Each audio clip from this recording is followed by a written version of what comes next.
You know, if you're going to go out with some dignity and some integrity rather than flinging billions of dollars at the public in hopes that they'll forget why they hate you.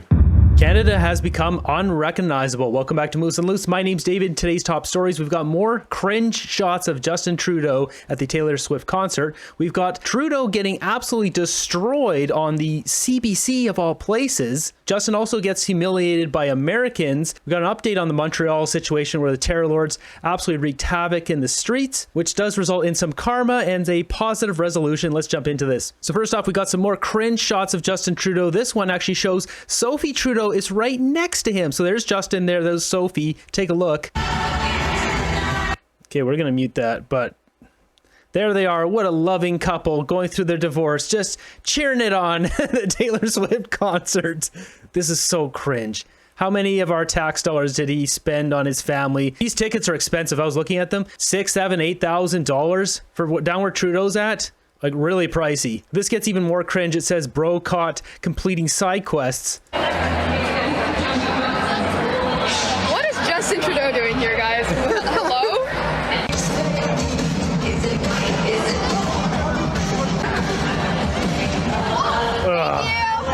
Like, what is wrong with this guy? He just can't resist this narcissist. Thank you. Do you want a bracelet? Do you want a bracelet? That's right. Justin Trudeau's collecting bracelets at the Taylor Swift concert. Thank you so much. Oh my God. Cringe. Okay, this is creepy AF. I don't know any 52-year-old man who wants to go hang around with teenage girls. Yeah, exactly. Could this be any creepier? The comments here are not kind to you, Justin. Same goes for this clip.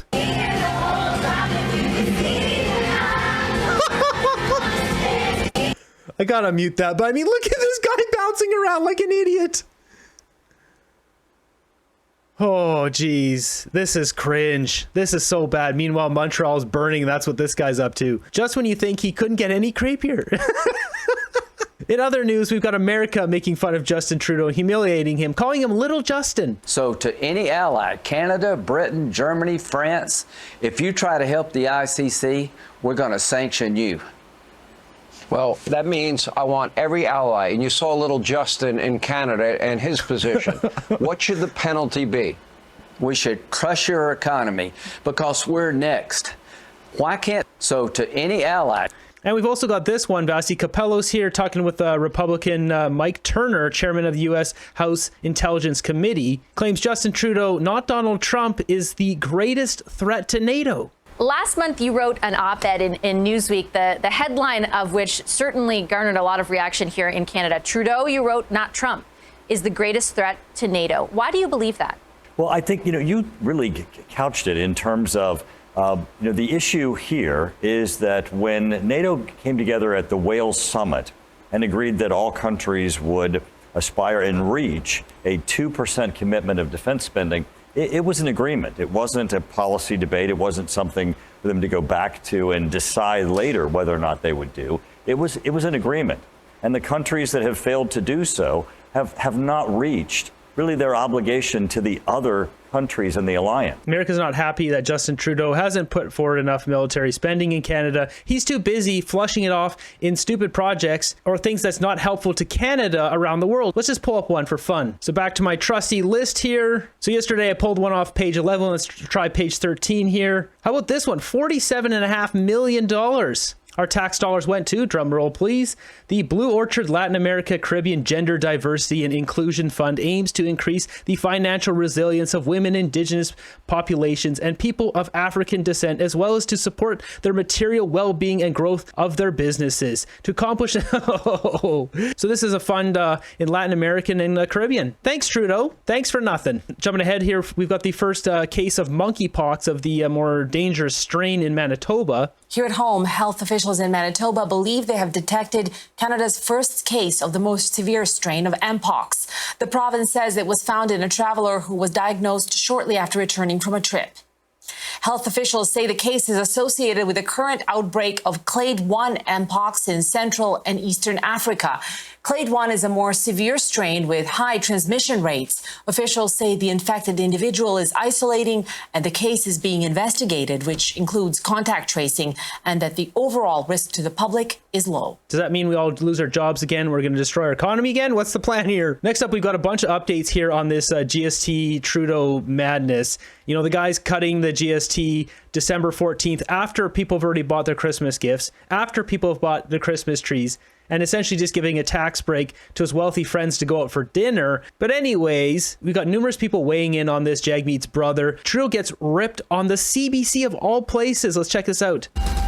At issue tonight, a GST holiday. The Liberals have announced a 2-month pause on the GST on some goods and services, as well as a one-time rebate check of $250. 2 months, Canadians are going to get a real break on everything they do. The NDPs say they will help get this measure through the House, while the Conservatives are already attacking it. Today, what we have is a 2-month temporary tax trick. So is this going to help Canadians, or is it more about helping the Liberals out of their slump? Is it a win for the NDP in any way? I'm Rosemary Barton, Andrew Coyne, Althea Raj, and filling in for Chantal Hébert tonight is Kelly Carterman. Good to see all of you. Andrew, I have been wondering all day what you would make of this move, so I'm going to start with you, if that's okay. What do you make of both the policy and the politics? It's embarrassing. You know, if you're going to go out with some dignity and some integrity rather than flinging billions of dollars at the public in hopes that they'll forget why they hate you. This is such bad policy on so many levels. We're going to borrow $6 billion to throw ourselves a party so that people can move purchase forward and backwards so they can take advantage of this. The biggest recipients, for example, if you dine out at restaurants, the more expensive the meal, the bigger the break you'll get. Well, who's that going to benefit? Is that going to benefit the poorest among us? Is that going to benefit the richest among us? We're going to give a tax break to people on alcohol sales. That's great public policy. We're going to give a tax break on snack food at a time of rampaging obesity. That's great public policy. It's going to needlessly clutter up an already complicated sales tax regime. We've got about 25 different sales tax regimes in this country, depending on whether it's federally taxed or provincially taxed or not federally taxed or not provincially taxed, and every possible combination of the two. Yeah. And now we're going to add a bunch of completely arbitrary categories of tax breaks again on top of this, and it's all going to last for 2 months. Why? Well, to tee things up for the election, and also I suppose part of this is you have to pass a bill through Parliament, so the Conservatives, who are now protesting quite rightly at the government's refusal to release documents, will be put in an invidious position of, why are you blocking this bill that is going to give goodies away to Canadians? This is just so cynical and such dumb public policy. It's hard to believe. All right. It's hard to believe they even let this go on the CBC. I mean, Andrew Coyne here just ripping Trudeau a new one. Well, let's see if anyone else has a different perspective. Now, to jump in here, something else they haven't mentioned is food banks are pissed off with this move now. A lot of social good. We spent $6 billion. That has to come from somewhere. As for who that could be, it's going to fall on relatively younger people. Some are also criticizing the plan for being too broad. If we really wanted to address affordability, we would target persons who are struggling with affordability, so persons who are spending a large amount of their incomes on basic necessities. The Liberals say they've already done that with past targeted measures.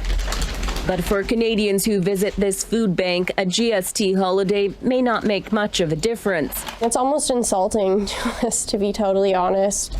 There's little room in their budget for luxuries like new clothes and toys. It's definitely not sustainable support for Canadians that are facing food insecurity, facing housing insecurity. She's got a call to action when those checks come in. To donate it to a local organization, it would make a really meaningful impact.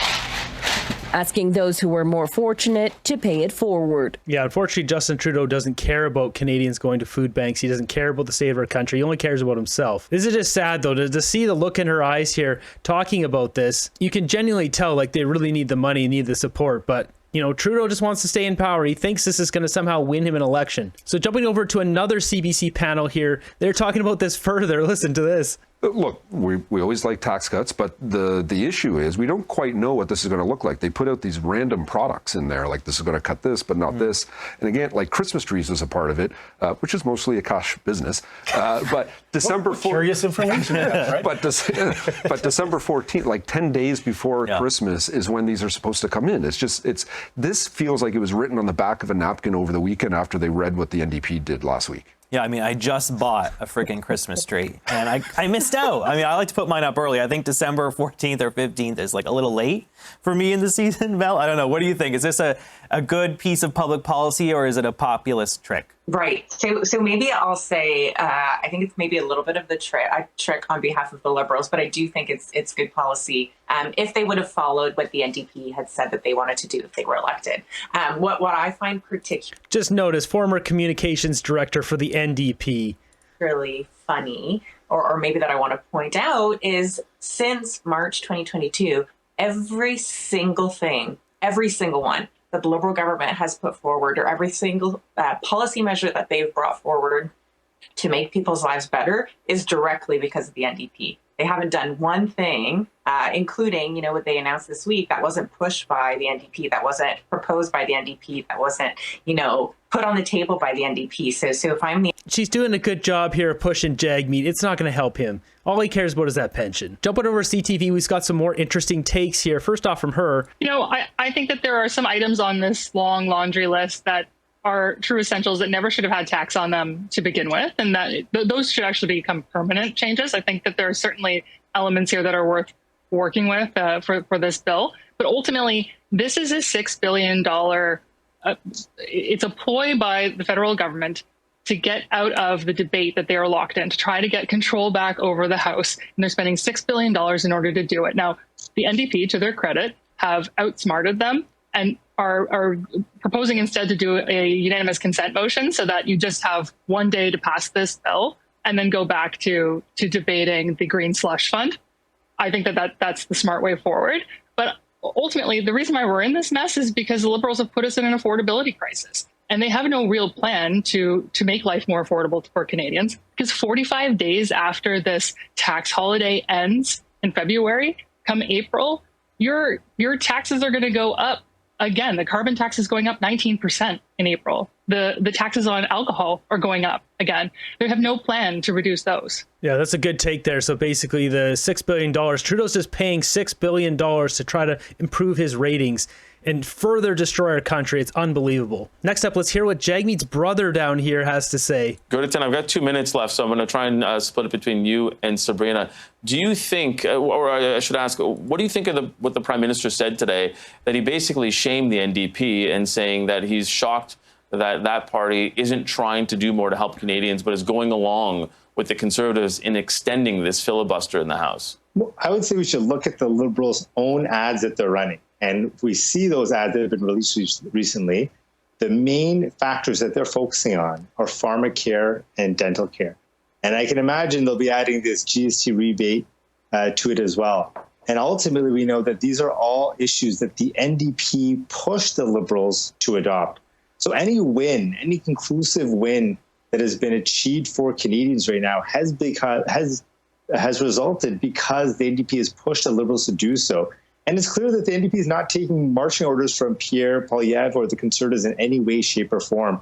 So I think the proof is in the results. The NDP is pushing hard, and then to continue to do so. There you have it, folks. Straight from Jagmeet's brother. This is not a biased pundit, not at all. Why did they even have this guy on here? It's ridiculous. He's Jagmeet's brother. Why would they have him give his opinion on the situation? Obviously, he's going to pump the tires of Jagmeet Singh every time he's on here, which is what he does. These shows should be filled with people who don't have a bias for any of the politicians, and they're honest, unbiased remarks. Next up, we're going to bounce back and forth between CBC and CTV regarding the Randy situation. They got a couple interesting takes here. I mean, it does seem like two things sort of precipitated movement. A, the Edmonton police investigation into the partner, as Althea talks about. And I do think that the Indigenous claims are very difficult for the Liberals to explain away. And they were certainly difficult for Randy Boissonnault to explain to, Andrew. Yeah, well, I guess mere cronyism and conflict of interest wasn't enough. I mean, whether you think he was thrown overboard or, resigned. She couldn't even hold her laugh there. She had to smile. To spend more time with his solicitors. It's a pretty rare thing in this government for a cabinet minister to be removed from cabinet, other than as part of a shuffle where it all gets lost in the shuffle. In this case, look, there's a context here that this government has a penchant for cronyism generally. And it goes right to the top with the prime minister, whether you're talking about the Aga Khan thing, where he was getting expensive holidays for a guy who's got business before government, whether you're talking about the We Charity thing, where they gave a bunch of money to an organization that hired his mom, whether you're talking about all the other things that have been going on more lately, the Arrive Can scandal, which you had this incestuous contracting relationship, or the scientific, I should say, the Sustainable Development Technology Corporation. Yep. It's one thing after another. So in the middle of all that context, to have a cabinet minister who remained a director and a 50% owner of this company even after it had received a government contract. I'm not saying there was any involvement on that, but the requirements for cabinet ministers is not just that you obey the law, it's that you conduct your affairs in a way that withstands the closest scrutiny. He clearly didn't do that. He clearly had not done that way before we discovered whatever was going on with his claims to, or non-claims to being Indigenous or not. It all seems to be very murky. Mm-hmm. But way before this was maybe the final straw. But why should it have waited until then? Why did it take this long? Why did he have to have so many multiple entanglements and so many problems surrounding him before he finally became so toxic that they decided they couldn't have him in cabinet anymore? It kind of speaks volumes as to how they got into all these other troubles as well. They just don't take it seriously. Mary Ng is still a cabinet minister, having given a contract to a friend. That was supposed to be a resigning offense not so long ago. Justin Trudeau likes to keep equals around him. He likes other rats around him. In this case, though, Randy was making him look bad, so he fired him. This panel, they're talking about Randy Boisvert. Yeah, if the only reason that he lasted as long as he did was because the Liberals just don't have a ton of bench strength from Alberta. Yeah, and Randy Boisvert has maintained he never said that he himself was Indigenous, but that his family members were Indigenous. But I guess there was some confusion among everybody else. I don't know. Greg or Fred, do you think that, it's what do you make of them waiting so long to show Randy Boisvert the door? I mean, it's not just the Indigenous ancestry question, right? There's also serious questions about whether a cabinet minister was dealing with his business. Right. A business that does business with the government and gets federal contracts, right? I mean, that to me is probably actually more serious, right, than some shifting claims. That's what brought this all to the light in the first place, right? It was the whole scandal about his company and what was going on there, and the other Randy, where there was some texts with the co-owner talking about Randy getting things done. The other thing funny with this company is it said it was wholly owned by an Indigenous owner. It implies the whole thing. This was a tough decision by the Liberals where they either had to get rid of him or admit something here, and they've now chosen they've admitted or keep him or admit, with other things just trickling out, dripping out. Every week there seem to be other things. This has been going on for 6 months, this story. The good thing is they do have another Liberal member of Parliament in Alberta. George Cahill in Calgary could go in. He could be a representative for he got charged by Elections Canada for breaching the Elections Act by stealing Canadian mail. So you cleared that blockage there. I watched that in real time. You should probably shouldn't go in either. I'm going to go out there on a limb. I'm going to say in the next election, Liberals may have a big challenge getting elected in Alberta next time. Yeah. If you're not familiar, George Chahal, he went around stealing other parties' pamphlets and mail to win the election so they wouldn't get... It's just gross. He should be kicked out. He shouldn't be allowed in government, period, any level of government for doing that. Next up, I'm going to give you an update here on the situation in Montreal. I'm going to have to cover up some of the images because that's how bad things were. Well, police in Quebec made 3 arrests at a pro-Palestinian and anti-NATO protest in Montreal. The demonstration took place while the city hosts the NATO Parliamentary Assembly. Linda Ward has the latest.